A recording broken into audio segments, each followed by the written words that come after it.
இன்றும் கண்ணீர் தமிழால் எண்ணெய் தமிழால் அனைவரையும் வணங்கி என் உரையை தொடங்குகிறேன். சக்தி பிறக்கும் மங்கை திருநாள் வாழ்த்துக்கள். பெண்களை போற்றும் பூமி இது. இறைவனின் படைப்புகளால் யாவுமே பெண்ணாகவே பார்க்கப்படுகிறது. அதனால் தான் நாட்டை தாயாடு என்கிறோம், நிலத்தை பூமாதேவி என்கிறோம், நீரை கங்காதேவி என்கிறோம், செல்வத்தை லட்சுமி என்கிறோம், கல்வியை சரஸ்வதி என்கிறோம் என்று வணங்குகிறோம். வீரத்தை சக்தி தேவி என்கிறோம், சோற்றை அன்னம் என்கிறோம், வெளிச்சத்தை கூட ஜோதி என்றுதான் அழைக்கிறோம். இவ்வளவு ஏன் உலகத்தில் அனைவரும் தேடும் நிம்மதியை கூட சாந்தி என்றுதான் அழைக்கிறோம்.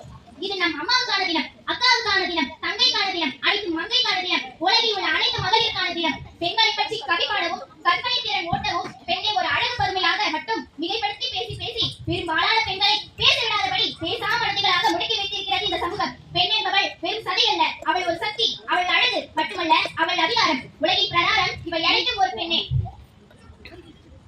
பெண் என்பவள் கவிதை, அவளை வாசிக்க தெரிய வேண்டும். பெண் என்பவள் புரட்சி, அவளை நேசிக்க தெரிய வேண்டும். பெண் என்பவள் சக்தி, அவளை சுவாசிக்க தெரிய வேண்டும். பெண்களுக்கு தேவை பரிதாப கண்கள் அல்ல, சமத்துவமான கைகள், அடக்குமுறை சட்டங்கள் அல்ல, முன்னேற கொடுக்கும் திட்டங்கள். பெண்கள் தாழ்ந்தால் நாடு தாழும், பெண்கள் உயர்ந்தால் நாடே உயரும். பெண்கள் பலவீனமானவர்களை பார்த்து இந்த சமூகம் மிக எளிதில் பலசாலிகள் என்பதை ஏற்றுக்கொள்ள மறுத்தது.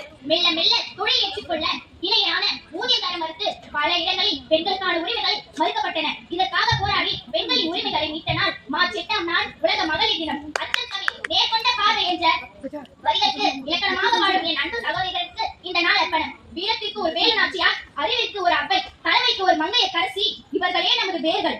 இவர்கள் மண்ணாளும் மங்கையர்கள் முதல் விண்ணாளும் வனிதாக்கள் வரை பெண்கள் தொடாத சிகரம் எது? ஏறினடை போட்டியின்றி பாராளும் மங்கையர் பார் போற்றுகிறது. பெண்ணை தெய்வமாக போற்றும் நாடு இது என்று சொல்வதை விட பெண்ணை ஒரு சக மனிதராக மதித்து போற்றும் நாடாக மாற வேண்டும். அடுப்பூரும் பெண்களுக்கு படிப்பதற்கு என்று காலம் மாறி இன்று விண்வெளி வரை பெண்கள் சாதித்து வருகிறார்கள். ஆனால் உண்மையான வெற்றி என்பது ஒரு சில பெண்கள் அடைவது மட்டுமல்ல, சமூகத்தில் அடித்தட்டில் இருக்கும் ஒவ்வொரு பெண்ணும் அச்சமின்றி சுதந்திரத்திற்காக தன் கனவுகளை துரத்தும் போதுதான் அது முழுமையாக வெற்றியாகும். பெண் என்பவள் மென்மையானவள் அல்ல, அவள் வலிமையானவள் என்பதை உணர்ந்து பெண்களுக்கு எதிரான தடைகளை தரித்து அவர்களுக்கு தோள் கொடுப்போம் என்று கூறி எங்களிடம் விடுபெறுவது